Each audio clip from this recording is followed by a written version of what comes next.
One look at Valentino's arms, and you know something's going on. Do you think girls look at me and go, oh my God, that's hot? They're like, that's gross. Steroids are as American as apple pie.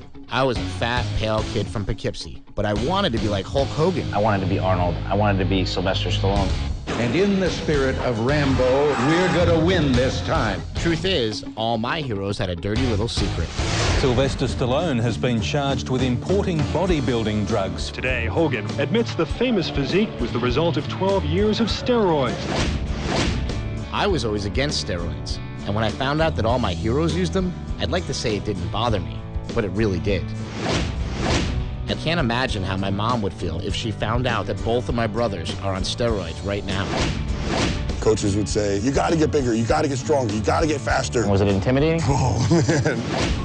I need to attain greatness. I need to do it. If you had to take a drug with the known side effects of anabolic steroids to keep your job right now and support your family, would you do it?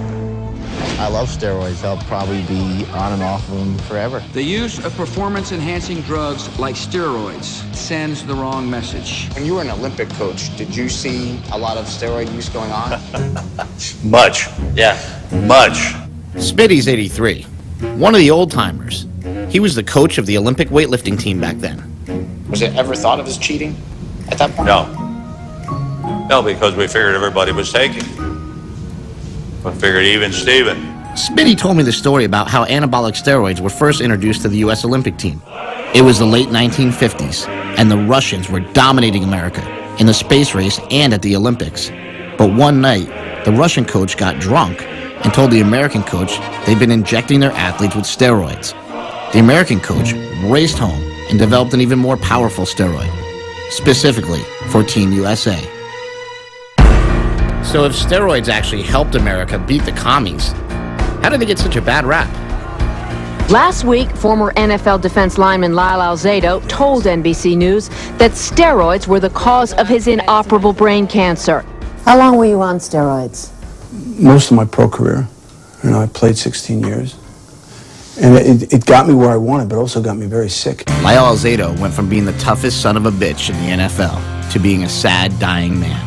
Everything I saw on TV taught me that steroids kill. Some alarming news about steroid use tonight. A drug bust in Phoenix, Arizona. Not for heroin or cocaine, but for something just as dangerous. Health damage from steroids can include heart, joint, and reproductive problems. This is a drug that kills. But what happens is these retarded idiots that give us the news, these talking heads that babble on TV, give us this rhetoric that comes from not one single expert. And they say ridiculous things like steroids will kill you, they'll rot your kidneys, they'll give you cancer, they'll do all these horrible things that are just not true. John Romano is a senior editor of a bodybuilding magazine, and he disagrees with what his media colleagues think of steroids. Well, how come we hear constantly in the news that people are dying from taking steroids? Show me the bodies. Lyle Alzado. Lyle Alzado didn't die from steroids. I trained with him for 2 years. He didn't die from steroids. I know he died from a brain tumor. I don't know of any of my colleagues that link his central nervous system lymphoma to his use of steroids. Dr. Charles Yasalis has published over 70 articles on the use of steroids and is one of the top experts in the world on drugs and sports. Are steroids killing people? Good question. They've been used in medicine since the late 1930s. I hope we haven't been purposely killing people. Can they be used safely? Yeah. These drugs are a boon in the medical profession. They're a miracle drug for people with muscle wasting. They are a miracle drug for burn victims, for cancer patients, people recovering from surgery, and for people with AIDS like Jeff Taylor. Jeff has been fighting HIV for 25 years, and he says steroids saved his life. I mean, I want to stay feminine. Yeah. Oh my Lord. Steroids? I love it if they're on my team. It's human nature. People cheat at everything. Why am I the bad guy? Because you're on steroids. There is a clash in America between doing the right thing. In sports, you should play fair. And being the best. In war, you shouldn't play fair at all.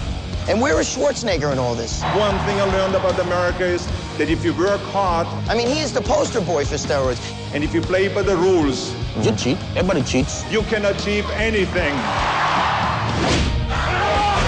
There's something simply un-American about this. President Bush allotted $15 million for steroid education. Where has that money gone? I don't know. Do you know? Okay, we don't know.